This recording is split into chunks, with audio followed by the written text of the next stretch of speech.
Hi, this is value updates YouTube channel.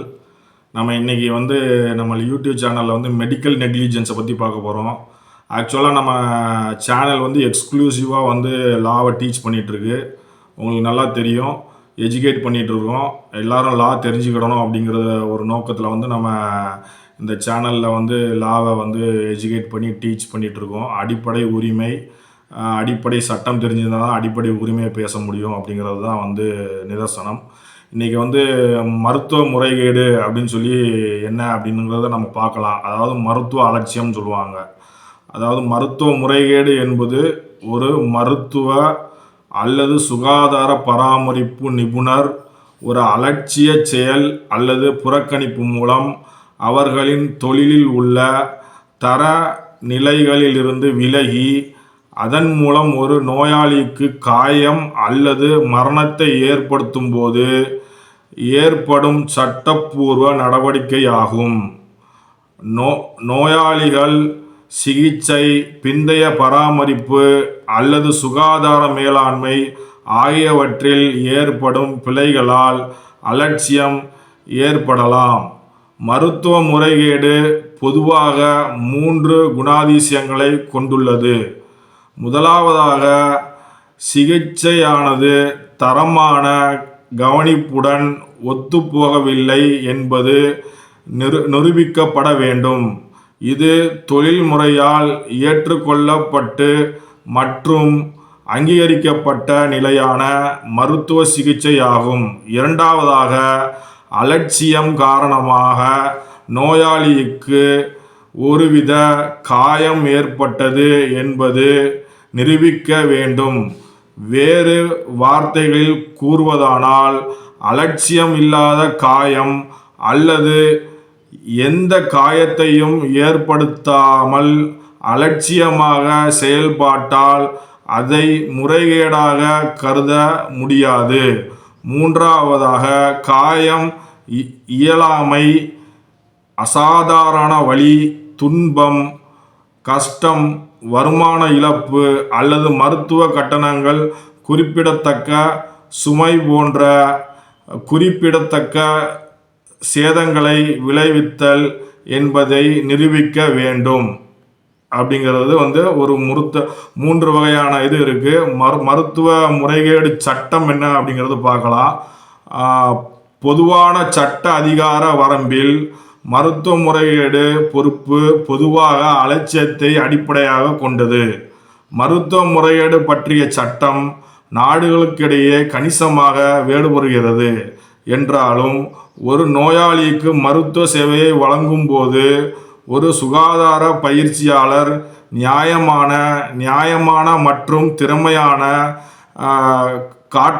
காட்டாமல் இருந்தபோது ஒரு பரந்த பொது விதிகளில் பொறுப்பு பின்பற்றப்படுகிறது. ஒரு பயிற்சியாளர் தன்னை ஒரு நிபுணராக காட்டிக்கொண்டால் அதிக திறன் தேவை. தகவல் அறிந்த ஒப்புதலில் அடிப்படையிலான உரிமை கோரல்களுக்கு அதிகார வரம்புகள் பெருகிய முறையில் ஏற்றுக்கொள்ளப்படுகின்றன. சிகிச்சைக்கு ஒப்புக்கொள்வதற்கு முன்பு மருத்துவ நடைமுறைகளில் அபாயங்கள் குறித்து போதுமான அளவு தெரிவிக்கப்படவில்லை என்று நோயாளிகள் குற்றம் சாட்டலாம். அதிகார வரம்பிற்கு ஏற்ப சட்டம் மாறுபடுவதால் மருத்துவ முறைகேடு நடவடிக்கையால் குறிவைக்கப்படக்கூடிய குறிப்பிட்ட வல்லுநர்கள் நடவடிக்கை எங்கு தாக்கல் செய்யப்படுகிறது என்பதை பொறுத்து மாறுபடும். மருத்துவ முறைகேடு சட்டங்களின் கீழ் பொறுப்பாக இருக்கக்கூடிய வல்லுநர்களில் மருத்துவர்கள், அறுவை சிகிச்சை நிபுணர்கள், மனநல மருத்துவர்கள் மற்றும் பல் மருத்துவர்கள், செவிலியர்கள், மருத்துவச்சிகள், செவிலியர் பயிற்சியாளர்கள் மற்றும் மருத்துவ உதவியாளர்கள், தொடர்புடைய சுகாதார வல்லுநர்கள், பிசியோதெரபிகள், ஆன்டியோபாத்கள், சிரோபிராக்டர்கள், பாத நல மருத்துவர்கள், தொழில்சார் சிகிச்சையாளர்கள், சமூக சேவையாளர்கள், உளவியலாளர்கள், மருந்தாளர்கள், அப்டோமெட்ரேசியர்கள் மற்றும் மருத்துவ கதிர்வீச்சு பயிற்சியாளர்கள் உட்பட ஒரு மருத்துவ முறைகேடு உரிமைகோரலை ஆதரிக்கக்கூடிய செயல்கள் அல்லது குறைபாடுகளில் ஒரு நோய் அல்லது மருத்துவ நிலையை சரியாக கண்டறிய தவறியது, மருத்துவ நிலைக்கு தகுந்த சிகிச்சை அளிக்க தவறியது மற்றும் கண்டறியப்பட்ட மருத்துவ நிலைக்கு சிகிச்சை அளிப்பதில் நியாயமற்ற தாமதம் ஆகியவை அடங்கும். சில அதிகார வரம்புகளில் மருத்துவரின் தவறு இல்லாமல் கூட மருத்துவ முறைகேடு நடவடிக்கை அனுமதிக்கப்படலாம். தகவலறிந்த ஒப்புதல் கொள்வதில் அடிப்படையில் ஒரு நோயாளிகளுக்கு சிகிச்சையின் போக்கில் சாத்தியமான விளைவுகள் குறித்து தெரிவிக்கப்படவில்லை மற்றும் சரியான தகவல் இருந்தால் மருத்துவ சிகிச்சை நிராகரித்திருக்கலாம் என்பது மருத்துவ முறைகேடு மருத்துவ அலட்சியத்தில் அடங்குகிறது. அதாவது இப்போ வந்து நம்ம முக்கியமாக என்னன்னு பார்த்தோம் அப்படின்னா, மருத்துவ முறைகேடு அதாவது மருத்துவ அலட்சியம். இப்போ டிசம்பர் 2ஆம் தேதி வந்து ஒரு வழக்கு வந்து சுப்ரீம் கோர்ட்டில் வந்திருக்கு. அது வழக்கு என்னன்னு பார்த்தீங்கன்னா, இடது காலில் பண்ண வேண்டிய ஆப்ரேஷனை வந்து வலது காலில் பண்ணிடுறாங்க. அதுக்காக வந்து கீழ்கோர்ட்லேருந்து மேல் கோர்ட்டு போய் சுப்ரீம் கோர்ட் வரைய போய் அவர் வந்து 1,110,00,000 ரூபா வந்து 1,10,00,000 ரூபா வந்து காம்பன்சேஷன் வந்து கொடுக்கறதுக்காக வந்து கோர்ட் வந்து ஆர்டர் போட்டு சொல்லியிருக்கு. அந்த வழக்கை வந்து நம்ம என்ன வழக்குன்னு பார்க்கலாம். இது ரொம்ப முக்கியமான வழக்கு. இந்த வழக்கை வந்து நான் உங்களுக்கு என்ன அப்படின்னு சொல்கிறேன். அதாவது medical negligence. Supreme court dismisses appeal of doctor held liable for surgery and wrong leg. அதாவது டாக்டர் வந்து என்ன பண்ணுறாங்கன்னா, சுப்ரீம் கோர்ட்டுக்கு வந்து கொண்டு போகிறாங்க கேஸை. அந்த கேஸை தள்ளுபடி பண்ணிட்டாங்க. அதோட டீட்டெயில்ஸை வந்து நம்ம பார்க்கலாம். The Supreme Court on December 2 dismissed an appeal filed by the doctor challenging an order of the National Consumer Dispute Redressal Commission, holding him liable for medical negligence for conducting the surgery on the wrong foot of a patient. The bench comprising Justices P.S. Narasimha and Manoj Misra dismissed an appeal filed by Dr. Rahul Kakran, who worked as an orthopedic surgeon at the Fortis Hospital in 2016. The consumer complaint was based on the allegation that the surgery was performed on the plaintiff patient left leg instead of his injury right leg. In June 2024, the National Consumer Dispute Redressal Commission awarded the patient named Ravi a total compensation of rupees 1.10 crores, out of which the hospital was asked to pay rupees 19 lakhs and two doctors including the surgeon were to pay rupees 10 lakh each. The surgeon claimed that an injury was found in the left leg of the patient as well in the operation room, and he was advised to take the surgical treatment for which the patient gave an oral consent. The NCDRC found that there was a gross medical negligence after nothing that all the pre-surgery tests, X-ray scan, etc. were taken for the right leg and the consent was taken for the right leg. The complainant appeared to have virtually escaped from the hospital and ran for him life on account of his mess having been created by the opposite party in proceedings to perform a surgery of the left leg when the surgery was planned to rectify and treat the fracture of the right leg. The commission observed in the order the patient later got himself admitted to another hospital for the surgery. The commission also found that the protocol regarding a consent was not followed before operating upon the left leg. On December 2, the Supreme Court affirmed the finding of the NCDRC, அதாவது National Consumer District Redressal Commission, by rejecting the surgeon on surgeon's appeal. Having considered the matter in detail, we are of the opinion that the National Consumer Dispute Redressal Commission, New Delhi, has not committed any error in law or fact. In this view of the matter, the civil appeal is dismissed.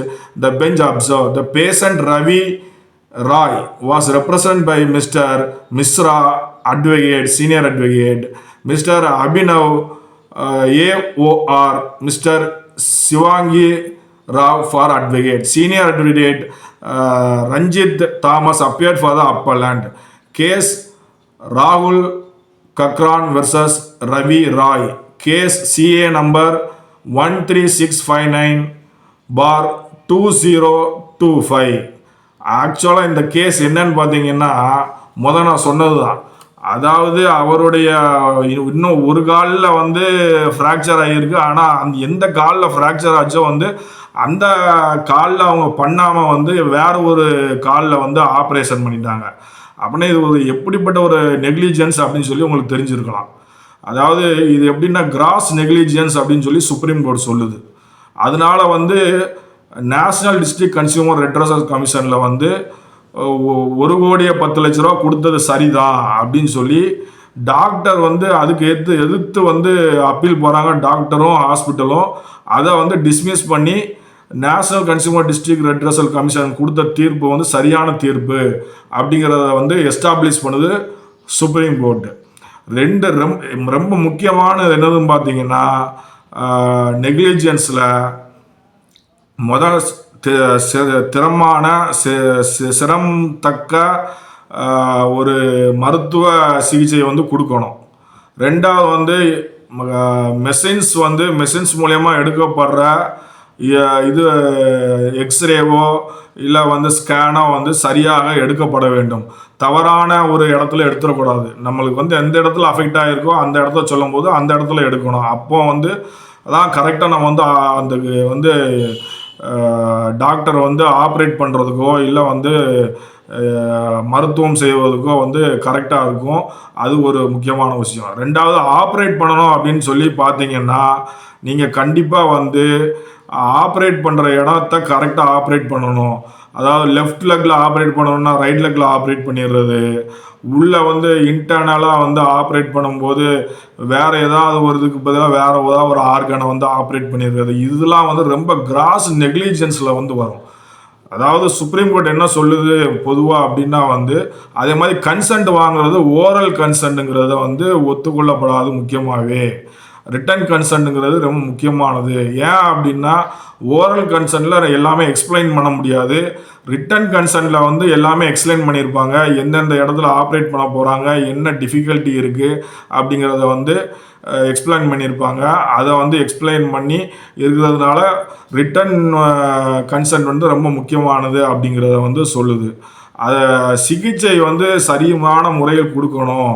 அவங்களுக்கு வந்து சிகிச்சையாளர்களுக்கு வந்து சிகிச்சை பெறுபவர்கள் எந்த ஒரு அலட்சியமும் இல்லாமல் செய்யணும் அப்படிங்கிறது தான் சுப்ரீம் கோர்ட் வந்து இந்த கேஸில் வந்து சொல்லுது. இதுதான் வந்து சட்டமும் கூட. உங்களுக்கு மெடிக்கல் நெக்லிஜென்ஸ்னால் என்னன்னு தெரிஞ்சிருக்கும் இப்போதைக்கு. அலட்சியம், அதாவது மருத்துவ அலட்சியம் அப்படிங்கிறது தான் மெடிக்கல் நெக்லிஜென்ஸு. இது வந்து கன்சியூமர் கோர்ட்டில் வந்து மோஸ்ட்லி ஃபைல் பண்ணுவாங்க காம்பன்சேஷன் கேட்டு. அப்புறம் கிரிமினல் கேஸாக கூட நம்ம எடுத்துகிட்டு போனோம்னா எடுத்துகிட்டு போகலாம். சிவில் கேஸ்லேயும் நம்ம எடுத்துகிட்டு போகணுன்னாலும் எடுத்துகிட்டு போகலாம். ஆனால் மோஸ்ட்லி வந்து கன்சியூமர் கோர்ட்டுலாம் போவாங்க. ஏன்னா வந்து அவங்களுடைய கஷ்டங்களை வந்து தீர்க்காமல் வேற ஒரு கஷ்டங்களை ஏற்படுத்துனதுக்காக வந்து அதுக்கு இழப்பீடு கேட்டு வந்து போவாங்க. அதுதான் இந்த கேஸில் நடந்திருக்கு. இந்த கேஸில் வந்து நேஷ்னல் கமிஷனில் வந்து 1,10,00,000 கொடுத்தது சரிதான் அப்படின்னு சொல்லி ஆர்டர் கொடுத்தது சரிதான் சொல்லி சுப்ரீம் கோர்ட் வந்து அதை வந்து என்டார்ஸ் பண்ணியிருக்கு, எஸ்டாப்ளிஷ் பண்ணி அப்பீலை வந்து டிஸ்மிஸ் பண்ணியிருக்கு. இந்த கேஸ் வந்து நீங்கள் பார்த்தீங்க அப்படின்னா கன்சியூமர் கேஸை பொறுத்த வரைக்கும் நீங்கள் ஃபஸ்ட்டு டிஸ்ட்ரிக்ட் கமிஷனில் தான் வரும். ஏன்னா இப்போ ஒரு ஊரில் இருக்கீங்கன்னா அந்த ஊரில் வந்து டிஸ்ட்ரிக்ட் கமிஷன் கோர்ட் இருக்குன்னா அந்த டிஸ்ட்ரிக்ட் கமிஷன் கோர்ட்டில் வந்து நீங்கள் ஃபைல் பண்ணுவீங்க. அதை ஃபைல் பண்ணி ஆர்டர் வந்ததுக்கப்புறம் என்ன ஆகும் அப்படின்னு பார்த்தீங்கன்னா யாருக்கு பாதகம் வந்திருக்கோ அவங்க என்ன பண்ணுவாங்கன்னா ஸ்டேட் கமிஷனுக்கு போவாங்க. ஸ்டேட் கமிஷனுக்கு போய் ஸ்டேட் கமிஷனில் வந்து ஆர்டர் ஆகுது. ஸ்டேட் கமிஷனில் ஆர்டர் ஆகும்போது அதில் யாருக்கு பாதகமாக வந்திருக்கோ அவங்க வந்து நேஷ்னல் கமிஷன் போவாங்க. நேஷ்னல் கமிஷன் வந்து டெல்லியில் இருக்குது. ஸ்டேட் கமிஷன் எங்கே இருக்குதுன்னு பார்த்தீங்கன்னா சென்னையிலையும் இருக்குது, மதுரையிலையும் இருக்குது. இப்போ ஸ்டேட் கமிஷனில் யாருக்கு பாதகமாக வந்திருக்கோ அவங்க வந்து டெல்லிக்கு போவாங்க, நேஷ்னல் டிஸ்ட்ரிக்ட் கன்சியூமர் கமிஷனுக்கு. அதில் வந்து யாருக்கு பாதகமாக வந்திருக்கோ அவங்க எங்கே போவாங்கன்னா சுப்ரீம் கோர்ட் போவாங்க. அதான் இந்த கேஸில் நடந்திருக்கு. டிஸ்ட்ரிக்ட் கோர்ட்டு, இந்த டிஸ்ட்ரிக்ட் கன்சியூமர் கமிஷனு, அதுக்கப்புறம் வந்து பார்த்தீங்கன்னா ஸ்டேட் கன்சியூமர் கமிஷனு, அதுக்கப்புறம் பார்த்தீங்கன்னா நேஷ்னல் கன்சியூமர் கமிஷனு, அதுக்கப்புறம் சுப்ரீம் கோர்ட்டு. இந்த கேஸ் வந்து வேற கால் மாற்றி ஆப்ரேட் பண்ணிட்டாங்க. அந்த ஆர்த்தோபெடியன் கிராக் இருக்கிற ஃப்ராக்சர் இருக்கிற இடத்த ஆப்ரேட் பண்ணிட்டாங்கிறதான் கேஸு. இது சுப்ரீம் கோர்ட்டில் போய் சுப்ரீம் கோர்ட்டுக்கும் 1,10,00,000 கொடுக்க சொன்னது சரிதான் அப்படிங்கிறத வந்து சொல்லியிருக்காங்க. அதில் 90 லட்சம் வந்து அந்த ஹாஸ்பிட்டலும் அதுக்கப்புறம் சர்ஜனும் டாக்டரும் 2 பேருக்கு வந்து 10 லட்சமும் கொடுக்கணும் அப்படின்னு சொல்லி ஆர்டர் போட்டிருக்காங்க. இது ரொம்ப முக்கியமான விஷயம். நம்மளுடைய சேனலை வந்து லாவை வந்து எக்ஸ்க்ளூசிவாக டீச் பண்ணிகிட்டு இருக்கோம். ஏன்னு பார்த்தீங்கன்னா லா வந்து அடிப்படையானது, எல்லாரும் தெரிஞ்சுக்கிடணும். இந்த லாவை வந்து நீங்கள் ஃபஸ்ட்டில் வந்து லாஸ்ட் வரையும் பார்த்தா தான் உங்களுக்கு ஃபுல்லாக அதோட கான்செப்ட் வந்து தெரியும். லா என்னது, அந்த லாவில் வந்து எப்படி ப்ரொசீஜர் கொண்டு போகிறது, நாளைக்கே உங்களுக்கு ஒரு மெடிக்கல் நெக்லிஜென்ஸ் நடக்கலாம் அப்படின்னு எப்படிங்கிறத நீங்கள் கேட்டுறத நம்மளுடைய சேனலை பார்த்து தெரிஞ்சுக்கலாம். அதனால் வந்து பார்த்தீங்கன்னா வந்து ஒரு நிமிஷம் பார்க்குறது, 2 நிமிஷம் பார்க்குறது மட்டும் வச்சுக்கிடாதீங்க, ஃபுல்லாக பாருங்கள். அப்போ தான் உங்களுக்கு அதோடைய நாலேஜ் கிடைக்கும். மற்றும் யாரெல்லாம் சப்ஸ்கிரைப் பண்ணாமல் நம்ம எதை பார்த்துட்ருக்கீங்களோ அவங்களாம் சப்ஸ்கிரைப் பண்ணுங்கள். நம்மளுடைய சேனலை ஃபேஸ்புக்கில் ஷேர் பண்ணுங்கள்.